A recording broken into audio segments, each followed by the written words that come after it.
No spoilies! No spoilies!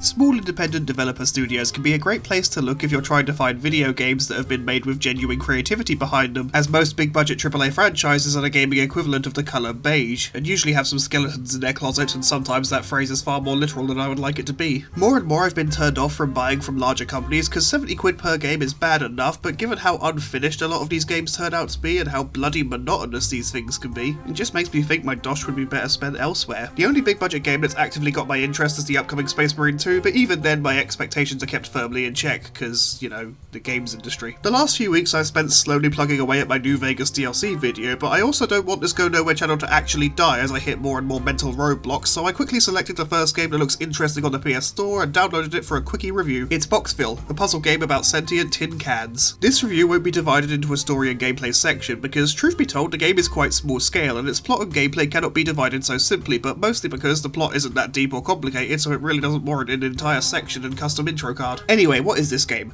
Boxville is a short puzzle game where you play as a tin can with no name, discernible age or perceivable gender, who I will spend the review calling JD because I just came off of a 3-week Scrubs binge, and that's still largely where my head is at. How good is Scrubs though? Freaking awesome show. I mean, there is no season 9 in passing say, but otherwise it's great, especially the My Lunch episode, which was bloody hard to watch. Sorry, distracted, back to the game. JD is living in a small flat with his pet tuna can, who is apparently named Rusty, who is adorable, when a sudden tremor scares the little guy and messes up the room, so we have to quickly tidy it up and ease our pet's frayed nerves. Boxville is a point-and-click puzzle adventure game, though the scale of the adventure is the equivalent to that of my trip to the local Lidl's. But then again, I've got nothing against short games, as I'm a busy pile of gender trash with an attention span shorter than... I was going to finish that sentence, but then when I was writing this I got distracted thinking about SpongeBob somehow, but if anything that only highlights the scale in question. Shortly after we ease our pet's concern, another tremor sends us falling into the streets below, and we get separated from our pet, and thus begins an odyssey through this boxy city to reunite JD with Rusty. The game is a series of puzzles and things that vaguely resemble puzzles, though thankfully we don't encounter that uniquely adventure game problem when the solution to a puzzle was thought up by a mad person who is half submerged in a vat of Marmite. The majority of the puzzles are straightforward and operate on a respectable level of logic, but some obstacles come as a result of JD being unwilling to take a straightforward approach, because it wouldn't be an adventure game without some roundabout solutions to otherwise simple problems. At one point we have to rescue 2 tin cans who are apparently cops, so already we haven't got much reason to want to do it, but we can't just climb the ladder next to them and untie the net they're caught in. No, to solve this we first need to plug an extension cord into a socket to power up a device that has us need to complete 3 sliding block puzzles that for some reason unlock a teddy bear. And then we trade the teddy bear to a kid for his slingshot, and then we use the slingshot to break the glass bottle the net is partially tied to drop the net. It's a bit silly really, as are the 2 puzzles that involve sliding objects into specific formations, which both have the same texture as many of those free-to-play ad-infested mobile games on the Play Store. I think the issue is integration. Using a slingshot to break a bottle at least relies on the objects that exist naturally within that world, but these 2 sliding puzzles don't. They're just there because the game is a puzzle game and the dev didn't want to be too creative, because that would violate the terms of the games industry's pact with Lex Luthor. I much preferred the puzzles that made a logical sense within the environment, even if a couple take some liberties with physics and biology, but then again we are playing as a living tin can, so I can suspend my disbelief. Most of the puzzles belong in the world, so it makes these instances where we need to complete standard puzzle J129 all the more out of place, so they didn't need to be. One such puzzle has us play a game of Connect 6 with a gambler. If we win, this gives us an item that we need to progress, and this takes place inside a little casino. This one I buy because the idea of this little gambler fella challenging us to a game makes a level of sense. At least until he rewards us for one of those weight things that you see at gyms rather than money, but then again this is still an adventure game. Arranging 2 columns of balls, one red and one white, into the correct places to activate a pair of fans, less so. Given that prior to this we literally have to rewire a circuit, it's strange that after a certain point the game just seems to stop trying. I guess they didn't want to reuse certain puzzles, but if anything, doing so would not only make more sense in certain areas, but would also allow players to get better at them and thus allow instances of the puzzle to get more complex as time goes on. Or if you don't want to repeat the same puzzle twice, how about just making more that rely on us interacting with the environment in specific ways? Still, I don't want to moan too much, because I did walk away feeling mostly satisfied, even if the final cutscene spends half of the time on a character in a hat who only appeared in one area who is never hinted at being significant outside of the puzzles that they were related to. The game isn't bad by any means, and now is a good time to talk about the positives. The main one for me is the visual style of the game. I love how the game's areas look. They're very clearly hand-drawn with a great level of attention being paid to their details, and I just love the setting itself. I've always always been fond of worlds that are made up of the discarded objects of humans. My favourite scene in A Bug's Life is the one where the ant boy visits the city made of rubbish, random as that trivia is. And I also really enjoy this setting of Bikini Bottom in SpongeBob, and games like Little Big Planet that both clearly take place in worlds made up of various pieces of junk. Boxville looks rather nice, and I really like how some of the boxes have clear water damage and moss growing over them. It really makes the city feel older and more lived in. I also like the background music tracks that play for the areas. They all fit their respective locales to a T and provide a nice amount of atmosphere, with my favourite being the track that plays when you're in the more urban sections, but being that I'm a cultural dullard, I'm unable to effectively articulate what it is I like about them. I think it's just that they all fit so well, or maybe it's because I can almost see in my mind's eye a little band of can people playing their makeshift instruments to produce the scores as I listen, so if that sensation has a name, that might be why I likes it. I'm leaving that in. I also appreciate the game's choice to completely forego any traditional dialogue, and how it tries like hell to avoid using written words of any kind as often as possible. To represent the dialogue of characters, the game depicts conversations with these crude doodles on sections of cardboard, and even the game's menu forgoes the text, although I'll admit that was less cute, almost obtuse really. Nope, sorry, staying positive. I like most of the puzzles. They're usually straightforward enough to make logical sense whilst being satisfying to solve, and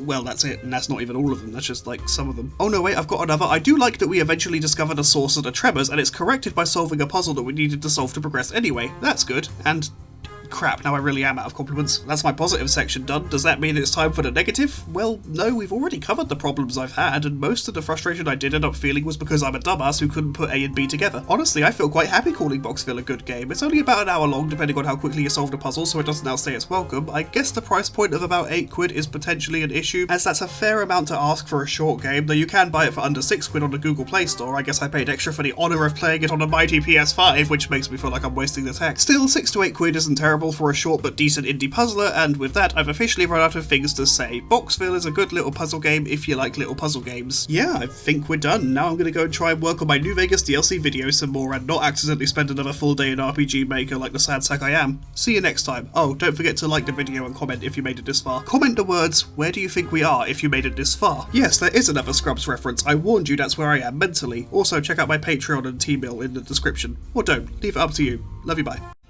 Heartaches by the number, troubles by the score. Every day you love me less, each day I love you more. Yes, I've got heartaches by the number, a love that I can't win. But the day that I stop